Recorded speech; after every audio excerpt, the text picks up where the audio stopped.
Baik, saudara-saudara sekalian, kita mulai perkuliahan pada hari ini dengan topik panduan penggunaan SPSS untuk analisis data. Nah, kita akan coba mulai sejak awal sampai akhir bagaimana kita membuka sampai kepada analisis data yang banyak digunakan untuk penelitian. Oke, kita mulai dengan tampilan awal. Kalau kita akan menggunakan SPSS, maka tampilan awal yang muncul data editor. Nah, itu dia seperti kita lihat di sini, data editor tersebut ada banyak hal yang kita lihat di situ. Dan kalau kita ingin mengisi data, mengentry data, kita mulai dengan file, new, data, dan enter. Maka tampilannya akan seperti ini. File,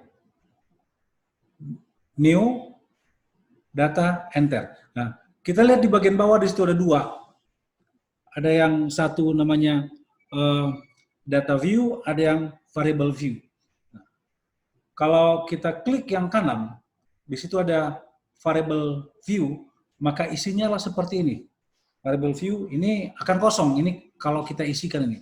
Jadi katakan kita akan mengisikan nama-nama variabel dan identitas variabel lainnya.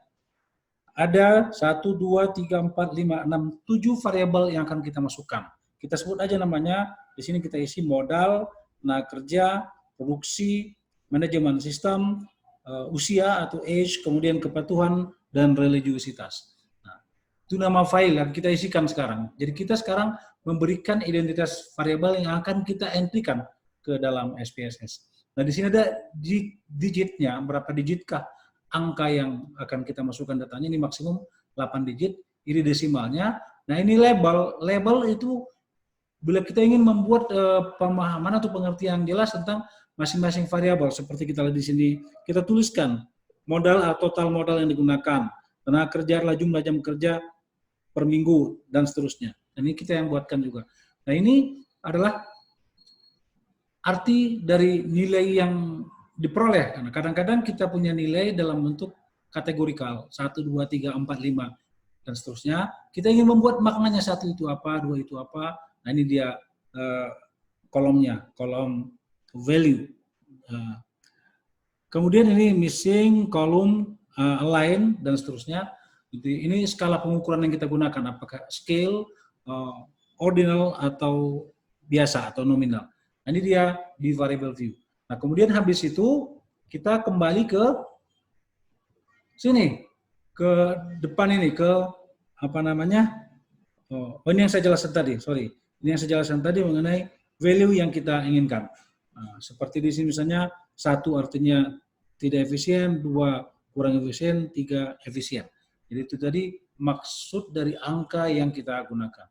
Nah, sekarang kalau kita balik ke data view, nah, sudah ada di sini semua nih nama variabel yang kita sudah entry tadi di variable view. Jadi sekarang tugas kita selanjutnya masukkanlah setiap nilai pengamatan untuk setiap variabel yang sesuai sampai selesai. Nah, katakan kita memiliki data seperti ini, yang sejak awal saya katakan data yang diperoleh terdiri sejumlah industri rumah tangga dengan 7 variabel kita entry. Inilah variabel modal, variabel tenaga kerja, variabel produksi, variabel manajemen yang tadi kita contohkan 1, 2, 3, dan seterusnya itu, usia, kepatuhan, dan religiusitas. Nah, ini kita masukkan ke tempat yang ini tadi sesuai dengan sesuai dengan variabel yang kita sudah buatkan. Ketika sudah selesai semua kita entry, maka akan muncul tampilan seperti ini. Tampilan seperti ini ada, sudah masuk semua datanya, yang tadi saya tunjukkan, yang ini, 11,43, 11,45, dan seterusnya, sudah masuk di sini. Nah, begitu juga dengan tenaga kerja, dan seterusnya. Oke, ini yang sampai 25, ini sampai 44. Nah, ini tampilan data sesudah di entry. Selesai sudah tugas kita untuk meng-entry data. Nah, tinggal selanjutnya adalah menggunakannya. Kita akan menganalisisnya, kita akan mengolah data yang kita miliki dengan menggunakan SPSS. Nah, yang pertama kita bisa lakukan adalah membuat deskripsi statistik. Nah, ada tersedia berbagai menu yang kita akan gunakan, bisa jadi frekuensi, deskriptif statistik, dan explore. Nah, kita akan coba satu persatu. Untuk frekuensi, nah inilah dia langkah-langkahnya. Kita kembali ke tampilan kita tadi itu seperti ini. Nah, pertama analyze. Jadi di atas itu ada analyze. Ini dia analyze. Kemudian pilih deskriptif statistik. Ini dia deskriptif statistik. Kemudian ada frekuensi.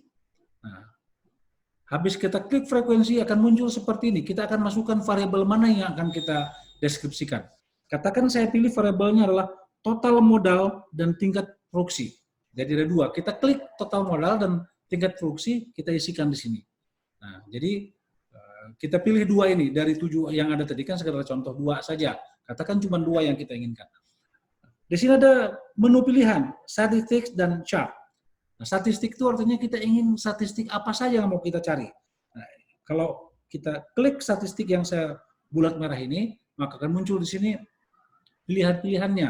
Misalnya kita pilih quartile, ada mean, ada median, ada sum.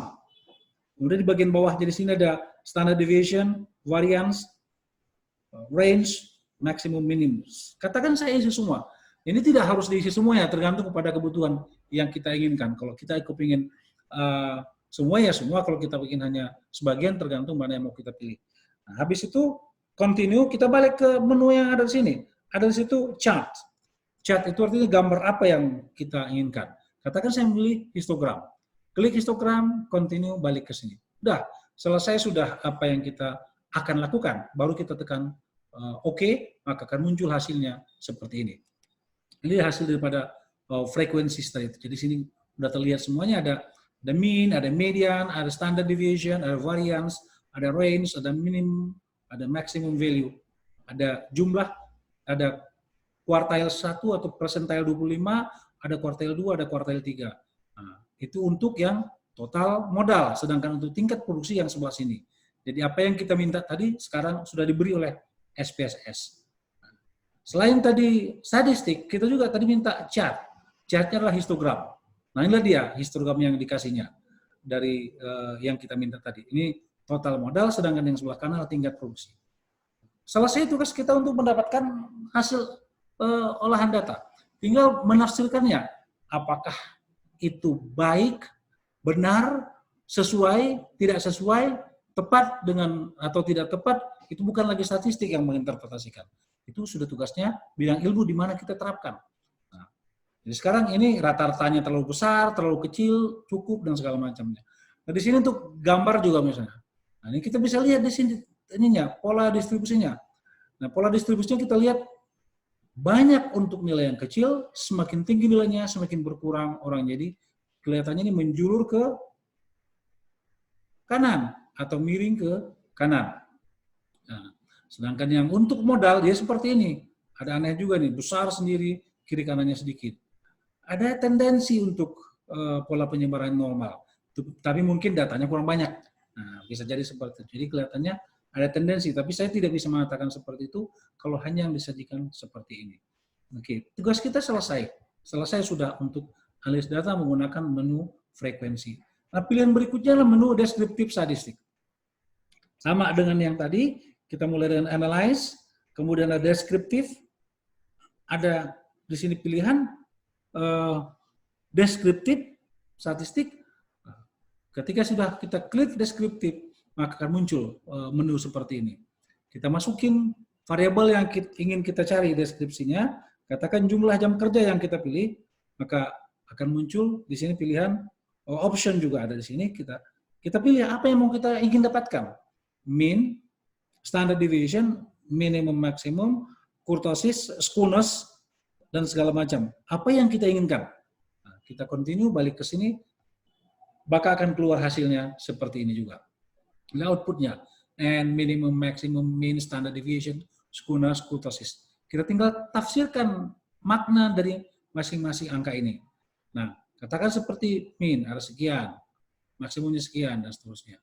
Skewness itu seperti kita pernah pelajari di kelas-kelas sebelumnya, skewness itu artinya tingkat kemiringan. Nah, tingkat kemiringannya 0,412, positif. Berarti kalau positif itu lebih besar median daripada min, kan? Nah, kita juga di sini sebetulnya lihat, sebetulnya di angka sebelumnya bahwa median itu lebih besar daripada min. Nah, itu artinya min di sebelah kiri daripada median. Nah, berarti miring ke kiri dia kemiringan dari data yang kita miliki. Oh sorry, miring ke kanan maksudnya. Oke, selanjutnya selesai sudah mengenai deskriptif statistik. Yang ketiga adalah dengan explore.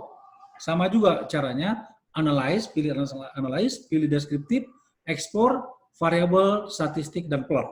Ini juga sama tadi, di sini analyze, di sini explore, deskriptif statistik, di sini explore. Nah, muncullah menu seperti ini. Kita pilih variabel yang akan kita lihat deskripsinya. Katakan rata-rata umur pegawainya. Rata-rata umur pegawai, klik rata-rata umur, pindahkan ke sini. Nah, di sini kita ingin dua-duanya, statistik dan plot, kita klik di sini both dan akan muncul seperti ini. Di statistik kita akan pilih deskriptifnya kita mau, dan untuk plotnya kita pilih stem and leaf dan histogram. Jadi ada stem and leaf, ada histogram. Selesai, baru kita oke-kan. Kita oke-kan, kita klik oke, maka akan keluar hasilnya seperti ini. Ini dia, seperti yang kita lihat di sini, the output of explore. Ini ada rata-rata pegawai, ini persentase dari datanya, semuanya valid. Dan kemudian ini persentilnya, kita minta tadi persentilkan 5%, 10%, 25%, sampai dengan 95%. Ini untuk yang rata-rata umur pegawai, dan ini juga untuk dengan menggunakan weighted average, jadi untuk case, jadi nggak usah dipikirkan ke situ dulu. Oke, nah ini hasilnya yang tadi. Ada median, ada variance, ada maximum minimum range, ada mean, semuanya sudah ada di sini, sama dengan yang tadi. Jadi kita pilih yang nggak harus tiga-tiganya. Jadi kita pilih salah satu, yang mana yang mau kita inginkan. Apakah menggunakan explore, apakah menggunakan frekuensi, apakah menggunakan deskriptif. Jadi sama saja ya. Nah, oke. Berarti selesai tugas kita untuk membuat deskripsi statistik. Ya, bisa menggunakan frekuensi, bisa menggunakan deskriptif, dan bisa menggunakan ekspor. Masing-masing di antara tiga ini ada kelebihan kekurangannya. Yang mana saja yang kita anggap bisa memberikan jawaban atas apa yang kita inginkan. Nah, langkah selanjutnya adalah cross tabulation. Nah, kita tahu bahwa salah satu alat statistik deskriptif untuk melihat atau menyajikan data dalam dua variabel digunakan cross tabulation atau tabulasi silang. Nah, jadi dengan SPSS juga kita bisa lakukan ini. Jadi pilihlah, di sini ada sama juga analyze, deskriptif statistik, kemudian ada pilihannya itu cross tab. Nah, cross tab baru muncul pilihan variabel apa yang mau kita crosskan. Katakan kita ingin mengcrosskan variabel tingkat religiusitas dan tingkat lingkungan pekerjaan. Jadi workplace environment dengan religiosity. Jadi kita ingin melihat bagaimana dalam tabel hubungan antara tingkat religiositas dengan workplace environment. Jadi, nah, habis itu di sini ada menu statistik. Akan muncul ini di sini menu statistik itu ketika kita klik statistik dia akan muncul di sini apa yang kita inginkan. Sebetulnya kalau hanya sekedar cross tab sebetulnya nggak perlu ini.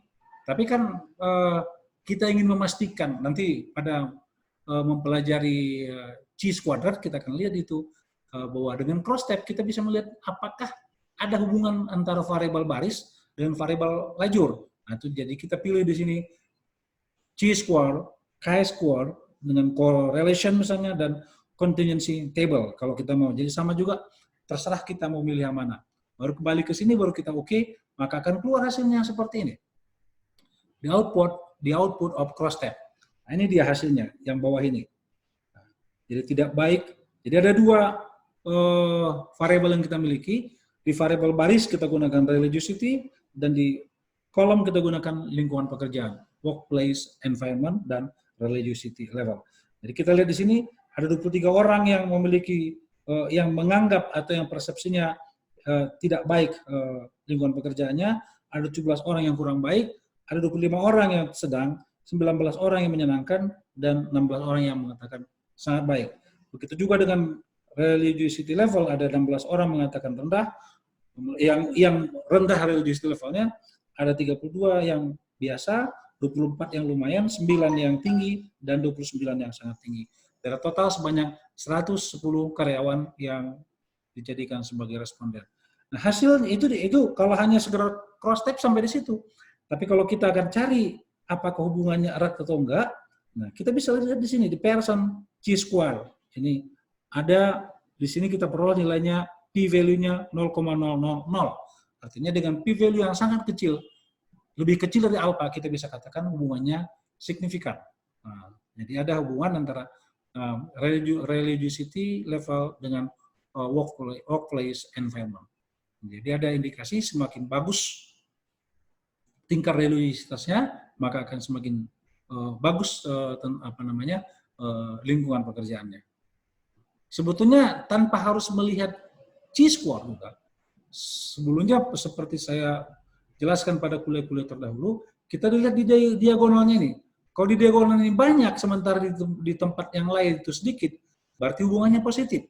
Sebaliknya kalau di diagonalnya ini yang rendah, yang tinggi, di diagonal yang arah dari kiri atas ke kanan bawah itu banyak, itu hubungannya positif. Dari kiri bawah ke kanan atas itu hubungannya negatif. Dan kalau dia merata itu hubungannya berarti nggak ada. Kita lihat memang ternyata di sini besar-besar semua kan. 14, 15, 12, 5, 13. Nah, bisa kita katakan bahwa sebetulnya ada hubungan yang positif antara lingkungan pekerjaan dengan tingkat religiositas.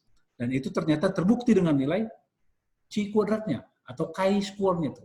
Banyak namanya, ada orang bilang chi kuadrat, chi-square, chi-square, terserahlah.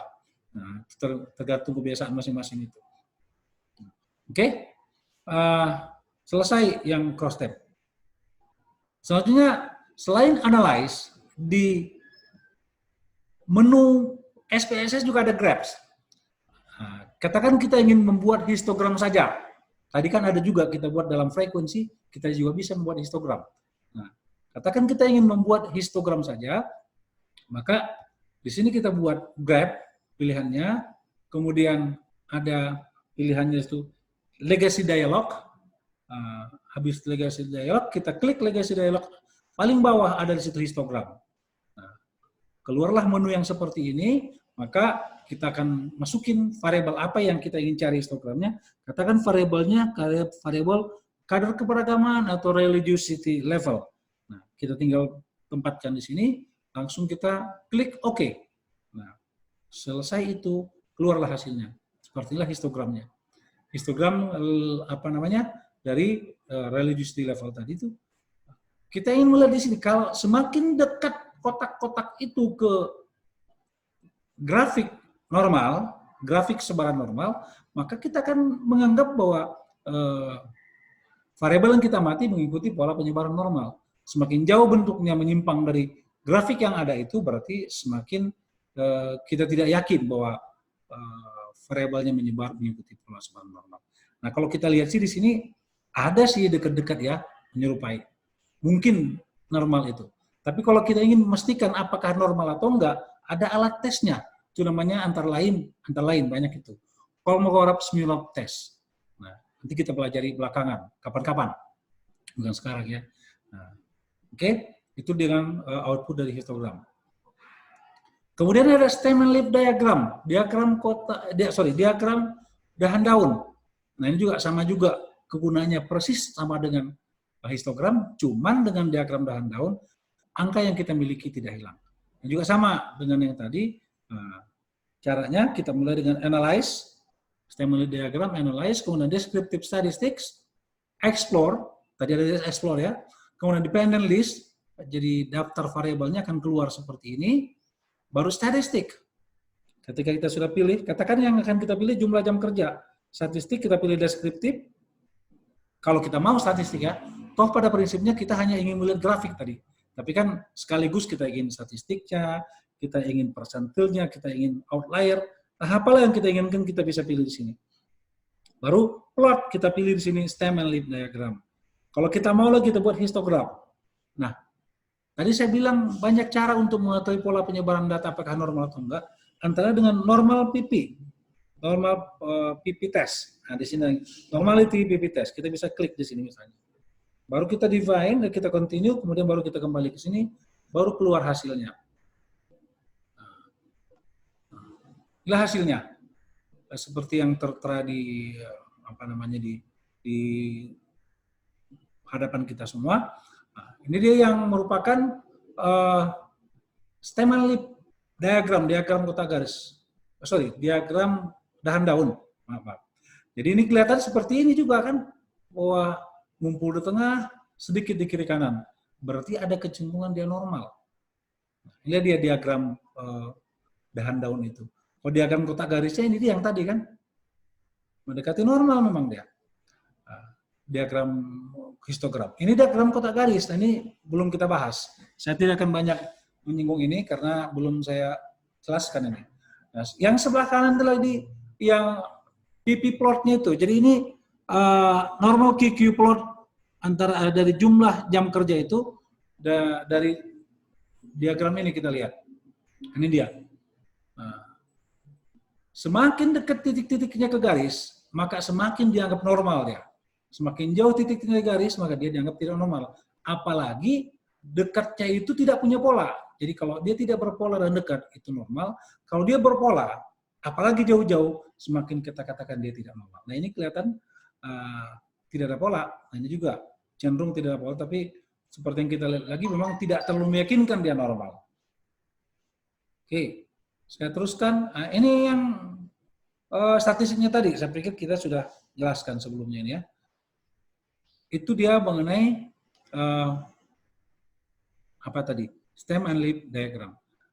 Plot berikutnya atau graph berikutnya yang bisa kita gunakan, yang bisa kita cari, kita dapatkan melalui SPSS adalah plot diagram. Plot diagram sering juga dibilang sebagai scatter diagram, diagram titik. Tujuannya apa ini?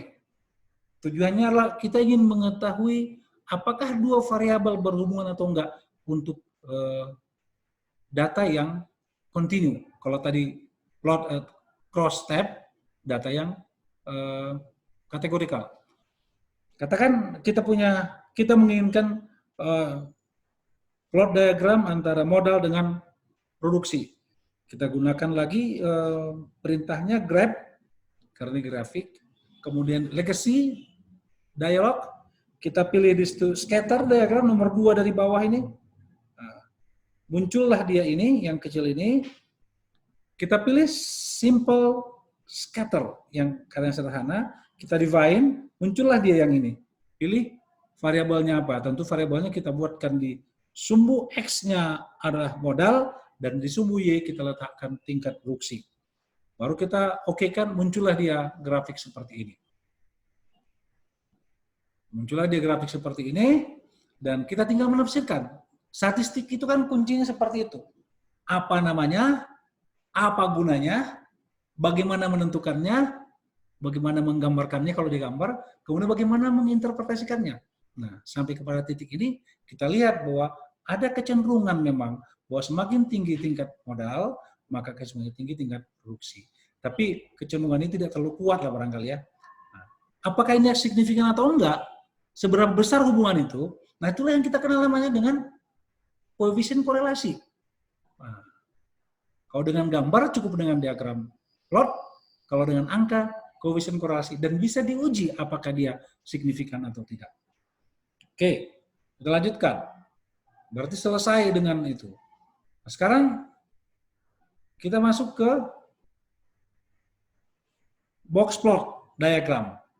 Kalau box plot diagram ini, saya harus jelaskan dulu gunanya apa ini box plot diagram ini. Nah, mungkin kita langkahin aja nih, kita sisakan untuk materi berikutnya, karena untuk menjelaskan bagaimana cara menggunakan SPSS untuk mendapatkan box plot, tidak ada gunanya kalau kita nggak pahami apa itu box plot.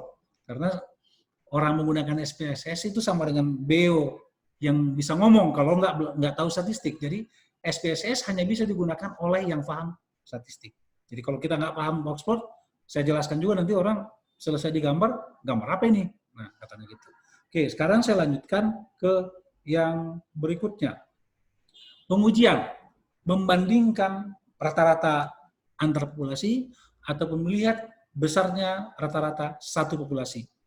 Nah, untuk ini biasanya alat yang kita gunakan t-test atau z-test, Z atau T. Oke. Tapi karena Z itu kita susah mendapatkan ragam dari populasinya atau variansi dari populasinya, kita gunakan saja t-test. Nah, kita mulai dengan t-test for comparing two population means. Oke, kecepatan. Yang satu dulu, ngapain langsung kedua ya. T-test for one sample population. One sample for population mean. Jadi, uji T untuk satu populasi yang kita ingin tahu berapa besarnya rata-rata populasinya berdasarkan sampel yang kita dapatkan. Nah, katakan dengan data yang ada ini saya ingin tahu apakah rata-rata populasi untuk tingkat produksi sama dengan 5.000 atau tidak. Berarti ada sejumlah data yang kita kumpulkan, dari data itu dapat rata-rata sampel. Nah, berdasarkan data sampel itu kita ingin tahu, bisa nggak saya anggap rata-rata populasinya sama dengan 5.000? Sama nggak 5.000 unit tingkat produksinya? Nah, begitu.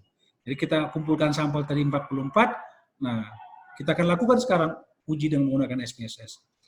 Sama langkahnya dengan analyze, kemudian di situ ada pilihan compare means, membandingkan antar populasi. Compare means, kita pilih one sample t-test, berarti hanya satu sampel. One sample t-test. Kemudian kita klik itu muncullah seperti ini, variabel apa? Senarai variabel yang akan kita pilih. Tadi kita sudah tentukan kita akan pilih tingkat produksi. Nah, kita klik tingkat produksi, pindah dia ke sini. Nah, di sini test value. Kita ingin apakah sama dengan 5.000 atau enggak? Kita ketikkan di sini 5.000. Udah habis itu oke. Muncullah di hasilnya, outputnya seperti ini. Jadi min sama dengan 3491,14174, ini standar deviation-nya, ini standar error min-nya, dan ini hasil tesnya. Konsen kepada yang saya lingkari merah. Nilai p-value-nya sama dengan 0,000.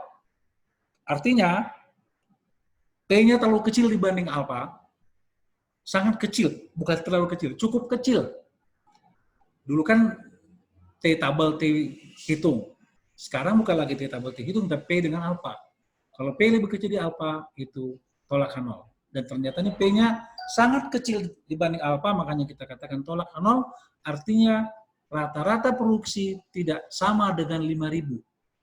Jadi dengan angka sebesar 3.491 itu masih terlalu kecil untuk bisa disamakan dengan 5.000. Itu artinya 3.491 dari rata-rata sampel masih terlalu kecil kita untuk menyatakan bahwa rata-rata populasinya sama dengan 5.000, atau dengan kata lain tidak sampai 5.000.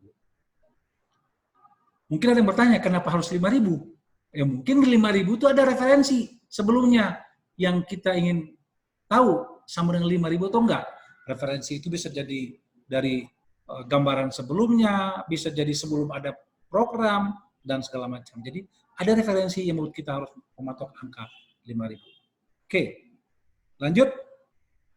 Untuk dua populasi, kita juga bisa menggunakan SPSS untuk membandingkan rata-rata populasi untuk dua populasi. Katakan dua populasi itu, kalau untuk kasus kita ini, grup 1 dan grup 2. Grup 1 itu adalah usaha mikro yang di rumah dan usaha mikro yang di luar rumah, di tempat khusus. Kita ingin membandingkan, kita pilih misalnya mau kita bandingkan jumlah jam kerja. Apakah sama rata-rata populasi jumlah jam kerja usaha mikro yang di rumah dan di luar rumah? Itu tujuannya kita sekarang ini. Oke, kita mulai sama aja. Kita pilih analyze, kita pilih compare means. Nah, akan muncul dia senarai variabelnya. Kita pilih jumlah jam kerja. Nah, kita buat groups variable. Variabelnya itu lokasi.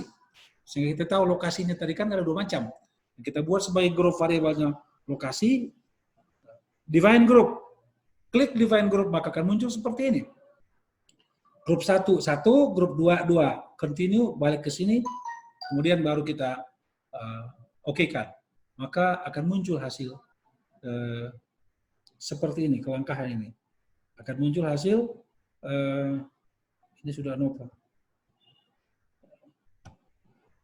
Apa namanya? Tuh, ada salah tempat ini outputnya. Ini yang hasilnya nih.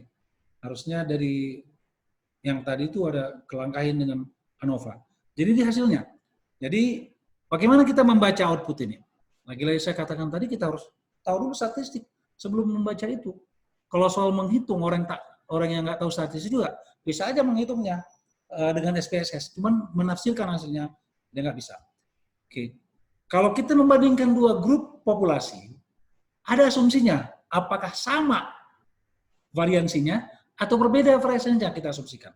Nah, untuk memilih mana yang mau kita pilih, itu ada Levine test for equality of variances. Nah, di sini ya, yang di sebelah kiri ini. Jadi, yang saya lingkarin ini, kalau signifikan levelnya lebih besar dari 0,05, kalau kita pilih alfanya 0,05, berarti dianggap variansinya sama. Kalau lebih kecil dari 0,05, dianggap signifikan, variansinya berbeda. Jadi, asumsinya lah variansinya sama. Kalau dia besar p-value-nya, signifikan levelnya, kalau lebih kecil dari 0,05, kita anggap variansinya berbeda. Nah, kalau kita anggap variansinya sama, kita pilih yang atas. Kalau kita anggap variansinya berbeda, kita pilih yang bawah. Karena ini besarnya 0,95 berarti terlalu besar untuk menganggap berbeda. Atau cukup besar untuk mengatakan berbeda. Untuk menandakan mana yang kita stressing ya. Terlalu besar untuk mengatakan berbeda. Karena dia lebih besar dari alfa, sehingga kita katakan sama, kita pilih yang atas. Diperoleh signifikan level 0,05. 0,05 ini besar apa kecil? Dibandingkan dengan alfa 0,05. Ini 0,055 dibandingkan 0,05 berarti lebih besar. Kalau lebih besar, kesimpulan kita apa? Not significant. Tidak berbeda rata-rata dua populasi itu. Not significant means we reject null hypothesis. Kita tolak hipotesis nol.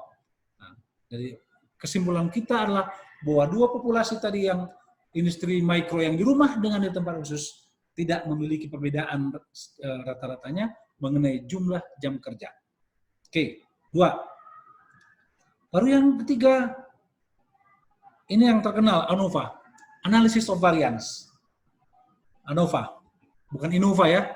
Nah, ANOVA ini gunanya untuk menguji apakah sama atau berbeda rata-rata populasi, beberapa kelompok populasi, beberapa groups, beberapa komunitas. Nah, kalau yang tadi itu cuma 2, antara di rumah dan di tempat khusus, antara kelas A dengan kelas B, antara perusahaan A dengan perusahaan B, antara kampung A dengan kampung B, antara siswa komunitas A dengan komunitas B. 2. Nah sekarang banyak. Katakan untuk psikologi misalnya kita ingin membandingkan tingkat kemampuan menahan emosi dari beberapa kelompok pengendara kendaraan umum. Kita ingin bandingkan misalnya supir taksi, supir bus antar kota, supir truk, dan supir angkutan kota. Ada 4 misalnya. Kita bandingkan. Kita juga bisa membandingkan antar divisi di sebuah perusahaan. Divisi di personalia, keuangan, produksi, operasional, pemasaran. 5 kita bisa bandingkan. Nah, jadi kita bisa bandingkan lebih dari 2 grup. Nah, kita gunakan ANOVA untuk itu. Nah, untuk kasus kita ingin bandingkan modal yang digunakan antar jenis usaha dari usaha mikro itu. Ada beberapa jenis usaha. Usaha makan minuman, usaha kuliner, usaha makan minuman, kebutuhan sehari-hari, furniture, sama anyaman, industri rumah tangga misalnya. Itu mau kita bandingkan, apakah sama atau enggak rata-rata modalnya.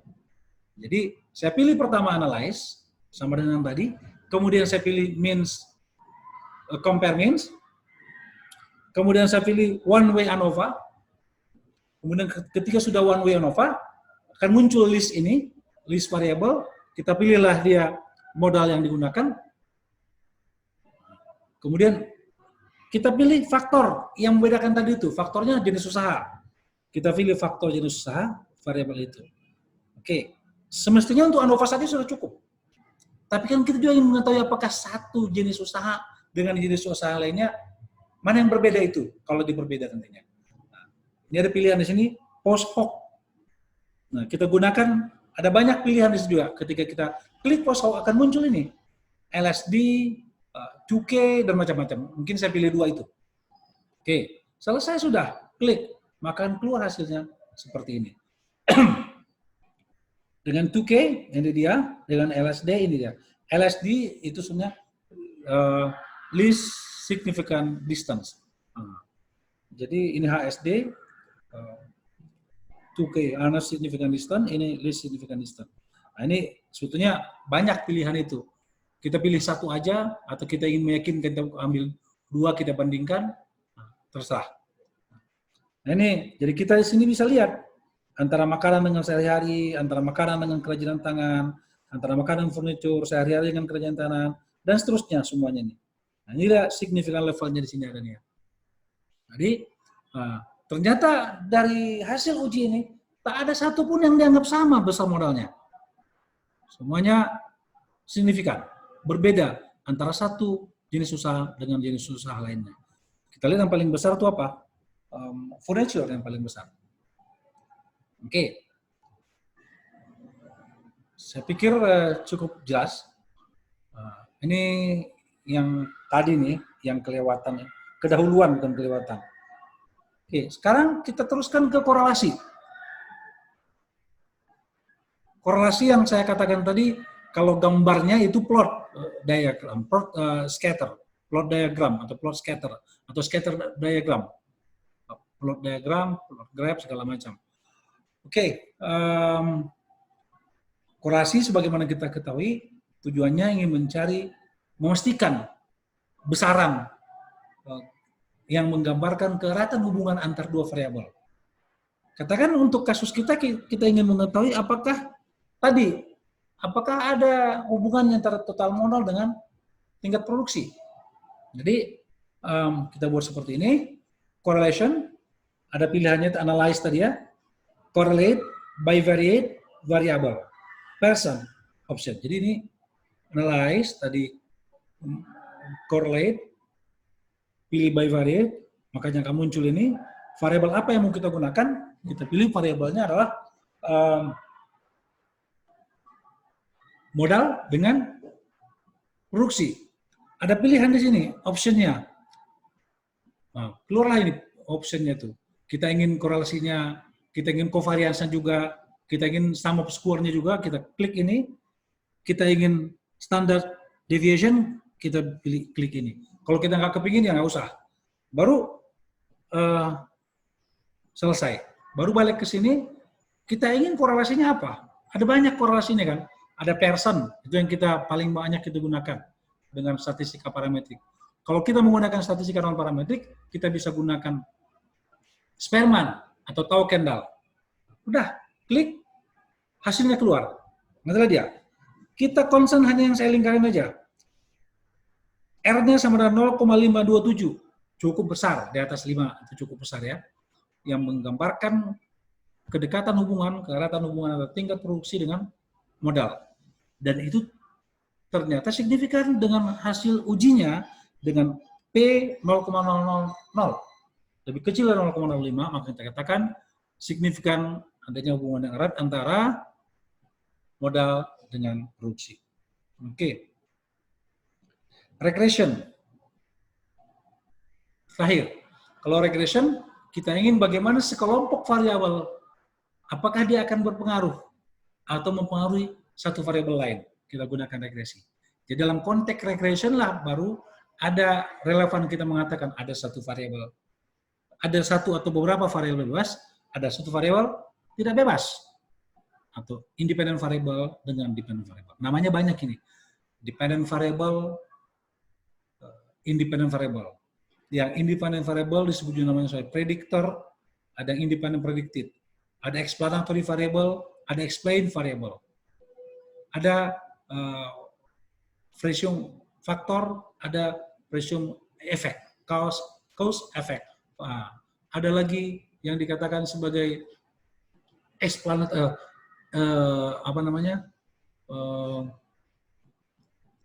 exogenous variable, endogenous variable.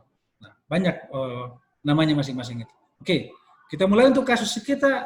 Katakan kita ingin melihat apakah sekelompok variabel yang kita identifikasi berdasarkan teori, ini kita kaitkan dengan metode penelitian.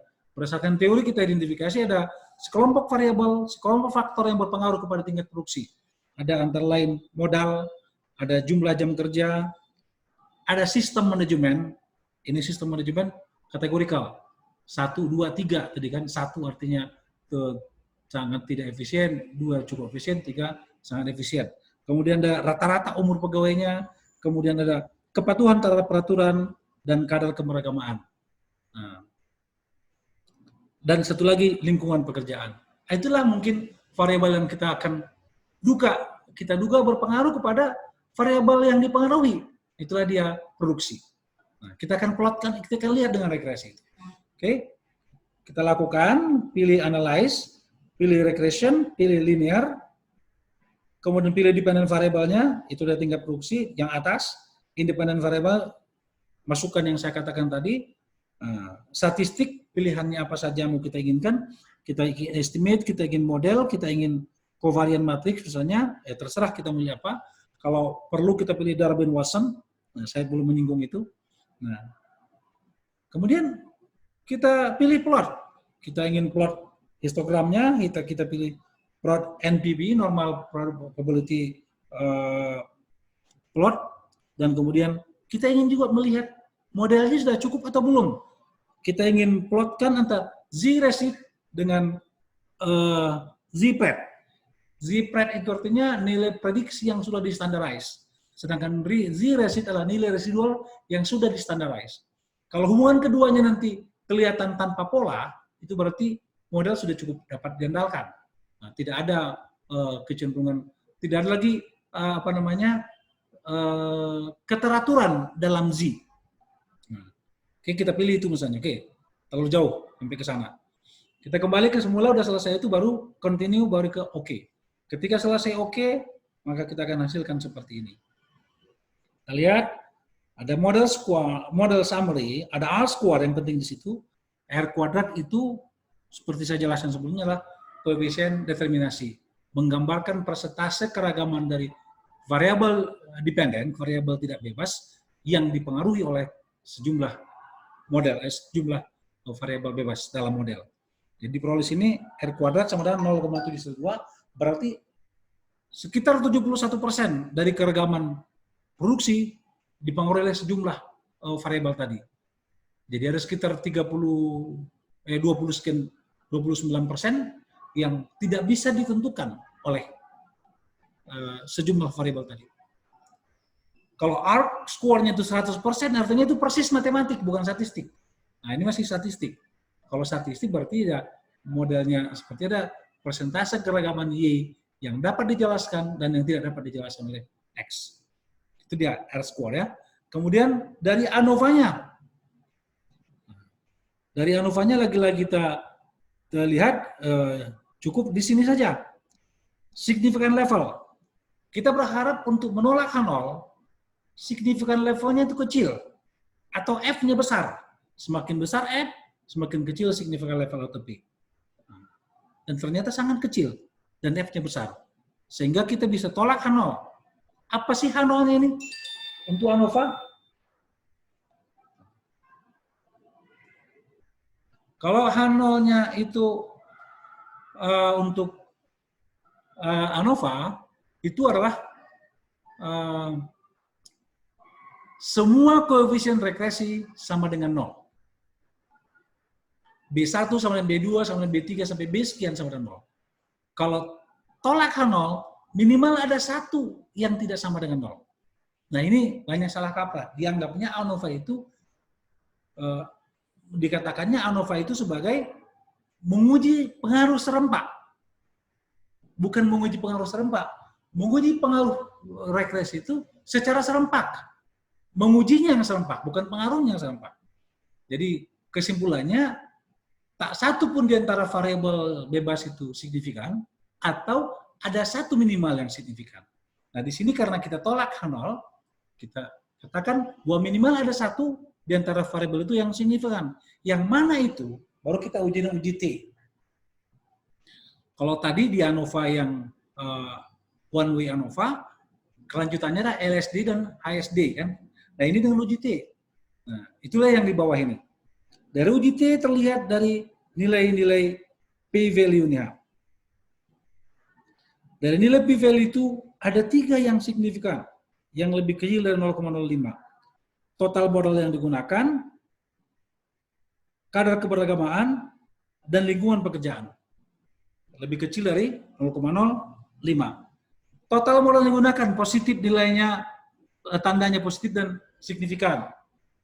No doubt about it. No question about it. Artinya nggak ada masalah ini. Sesuai dengan teori. Kemudian, kadar keberagamaan juga positif. Signifikan. Artinya apa? Tingkat moral mempengaruhi produksi. Nilai-nilai keagamaan yang dianut oleh karyawan mempengaruhi produksi secara positif. Lingkungan pekerjaan mempengaruhi, tapi negatif. Ini nggak sesuai dengan harapan. Nggak sesuai dengan teori. Maka ini harus dijelaskan. Harus ada justifikasi. Kenapa dia negatif? Mestinya kan positif, semakin bagus lingkungannya, semakin produktif pekerjaannya, semakin tinggi produksinya. Ini kok malah enggak, semakin bagus pekerjaannya, kok semakin tidak produktif, dan semakin rendah produksinya. Ini harus dijawab oleh si peneliti, bukan orang statistik lagi yang menjawab itu. Oke. Nah, ini koefisien korelasinya, kita angkain aja. Nah, ini yang tadi yang saya katakan, normal PV plot ini. Semakin banyak titik-titik sekitar garis lurus ini, semakin besar kemungkinan dia menyebar secara normal. Dan ini menggambarkan juga bahwa semakin random dia bentuknya, semakin residual itu acak, random. Tidak ada lagi faktor lain di situ yang berpengaruh. Dan ini dia, fungsi penyebarannya tadi ya cenderung normal. Oke, itulah dia mengenai regresi. Saya pikir untuk tahap awal sampai di sini. Nanti kita lanjutkan dengan berikutnya mengenai test of classical assumption for regression. Tes untuk asumsi klasik untuk regresi menggunakan SPSS. Demikian, terima kasih. Semoga bermanfaat.